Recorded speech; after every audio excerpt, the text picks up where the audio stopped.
The two broad ways of grading students' assignments is to judge them against a set of criteria or to judge them against their peers using implicit understandings of what a pass looks like. The one is called Criterion's referenced assessment. The other is called norm referenced assessment. By moving away from norm referenced assessment to a system that describes what students know, understand, and can do, it's much easier to provide feedback to the students on how well they've done. And analysis of the achievement levels of each criterion can inform us where future teaching is required, because we can see where the deficits are occurring. It's not just something vague that is not quite right. We know that in this particular area, all of them are falling short, and so we have to fill that gap in the future. An important caveat that you have to bear in mind, please, is that criteria are not absolutes. They are indicators of requirements for successful achievement, but only that. Nevertheless, if they're developed collegially, the same message again, it must be done collegially, they are usually strong enough to avoid discrepancies between assessors, be they other staff or students doing peer assessment tasks. Students researched in Europe have consistently expressed concerns about assessment, especially about feedback. Some of their expressed concerns relate to criteria. They don't know what they should be doing. The major categories of their complaints were that they received mixed messages about what to do. They often feel that they have to try and guess what the tutor wants them to do. What does she want me to write here? They don't know why something is good, and conversely, why it's not so good. And they don't have a clue about what to do in order to improve from the point they're at. They're not quite sure where they're at, and they don't know how to improve from that point to get better in the future. So what are good criteria? First of all, good criteria are written in direct language that everybody can understand. Students, other tutors who might be marking the work, external examiners, and so on. So everybody can understand exactly what this list of criteria means. Criteria relate very closely to the course ILO, describing those aspects of learning outcome that will be assessed. Good criteria give instructions about the genre of the task. In other words, what kind of text or spoken discourse is required, for example, in a critique or an explanation.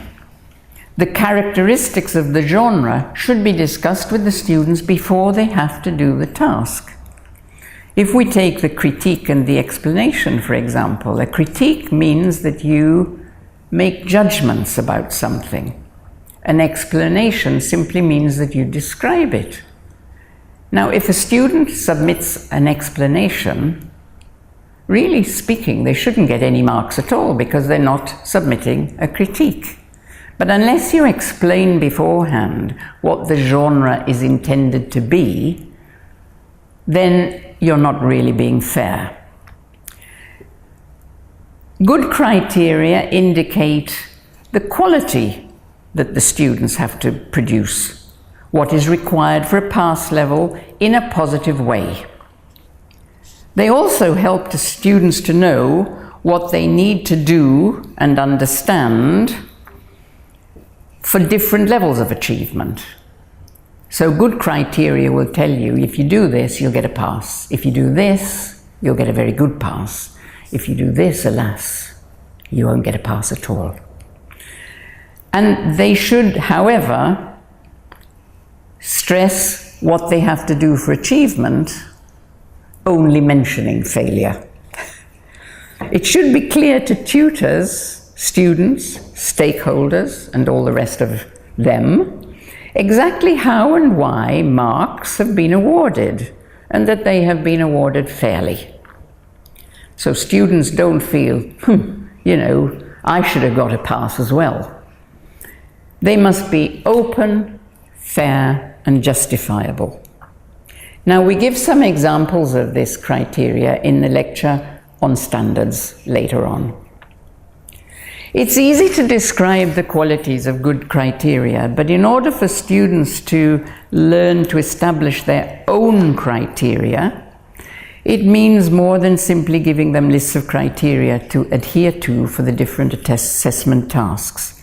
The program has to include activities where they are actually involved in developing criteria for some tasks.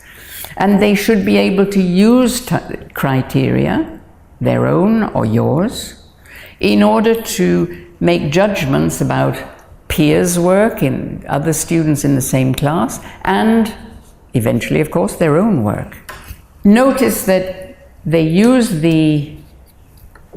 when they use the criteria to give assessments of their peers' work, we don't believe in marking their peers' work.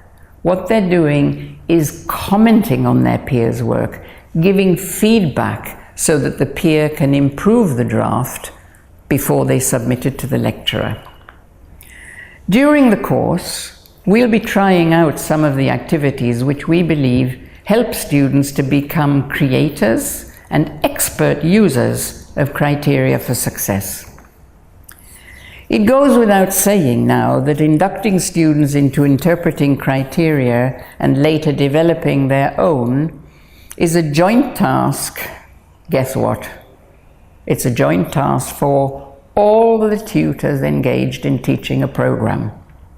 We are all responsible for this, and unless we liaise, it is likely that there will be unproductive overlaps between what students do in one course and another, and possibly unrecoverable gaps.